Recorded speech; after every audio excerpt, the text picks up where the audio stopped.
Now we just need to make it over to the rendezvous, which is still marked over there. Let's go and grab our ship. Man, I love the maneuverability Phoenix has.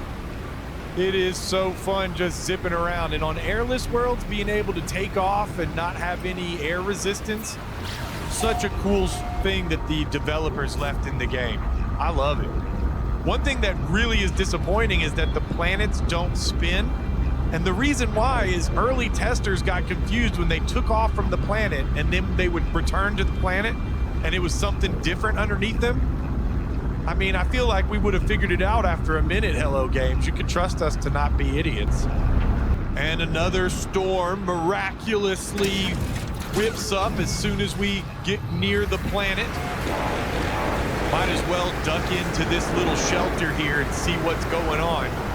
I had trouble landing. This is actually a planet with floating islands, but it wouldn't let me land on any of them for some reason. Hey, Entity Sasso, what's going on?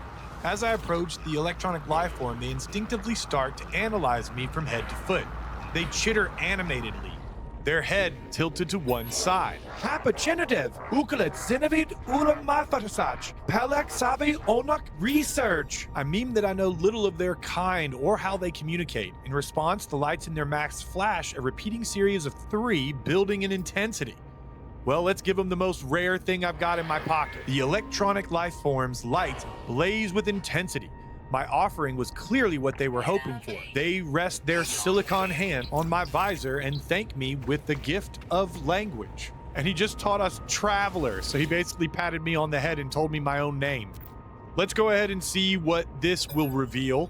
We get a little math problem. Let's see, 27 was at the end, so 27 should be in the middle with 3 at the end. So that's the second one. Sweet, so we should get some sort of distress beacon, or it'll mark a ancient ruin or something like that. Looks like the rendezvous point is not very far away from this building, but they've marked a ancient ruin on the next planet over. I think that's the planet we just left. Let's see what's back here in the back room. What you hiding? Ooh, you got yourself a little workshop back here? You've been experimenting on the Sentinel dogs, huh? Okay, catch you later, Entity Sasso. I didn't steal all the stuff out of your back room. I mean, oh gosh, you got bullets in here? Let's get out of here before he gets violent. And I love running around on these floating island planets. Look at this great reveal. And I think I can see the monolith over here, or the portal, actually. All of our rendezvous have been at portals so far, haven't they? Great backdrop. We'll just run through the center. And we'll get a nice little selfie on this side. And now, yeah, the pillars kind of levitate. See, we don't have any of the glyphs that we would need to actually activate the portal and use it, but it does look a lot cooler all lit up like this. And that's Rendezvous 2 complete. Let's see what we unlocked. Some space in our pockets. I'll go ahead and take advantage of those. Nice. What else do we get? 1,000 nanites, some quicksilver. Cool. What have I got hiding over here in this storm? Oh, some butterflies in the wind. Good thing I looked. We have this discover an ancient ruin, and that's exactly what the observatory marked for us just a minute ago.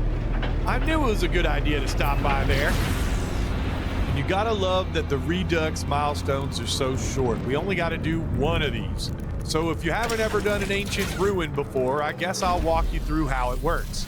The first thing we're gonna need to do is dig up a few keys, because whoever was running these ancient ruins was horrible at security. Actually, this isn't one of the ones that has the buried keys at all, is it? This one just has the word stones and maybe a monolith or something that we can talk to up there. Oh gosh. Corvex, Corvex, Corvex, nudie, nudie, nudie. We're looking straight at my thong. Excuse me, guys. I did not mean to do that. We'll go ahead and accept the knowledge of the Corvex entity. There might be a milestone for learning words as well. I'm not sure. I'm trying to do a better job of reading all of these milestones as we go along, guys. And we are doing, I think, a little bit better, you know, kind of staying on task. But guys, I am who I am, you know, I can't help it. I got to play with my pets. I got to get distracted all the time. It's just how I roll. Look out, Mr. Krabs. There's a radiation cloud coming. Don't get cooked. Now, there should be at least one more knowledge stone. Here we go. And then there'll be the monolith over here, which will hopefully trigger our ancient ruin. The ancient marker hums at a frequency that burrows deep into my being, filling me with the voices of Corvex echoes. Knowledge paves the way to the understanding of probability. The Atlas spoke in fragments. The Atlas interfaces are their shadows. The monoliths are their scattered children. Together they convey the wisdom of the infinite. They must be understood. I'm gonna go ahead and choose knowledge of the past, but I've not seen this dosimer reading one before. That might be something that comes up later in the expedition.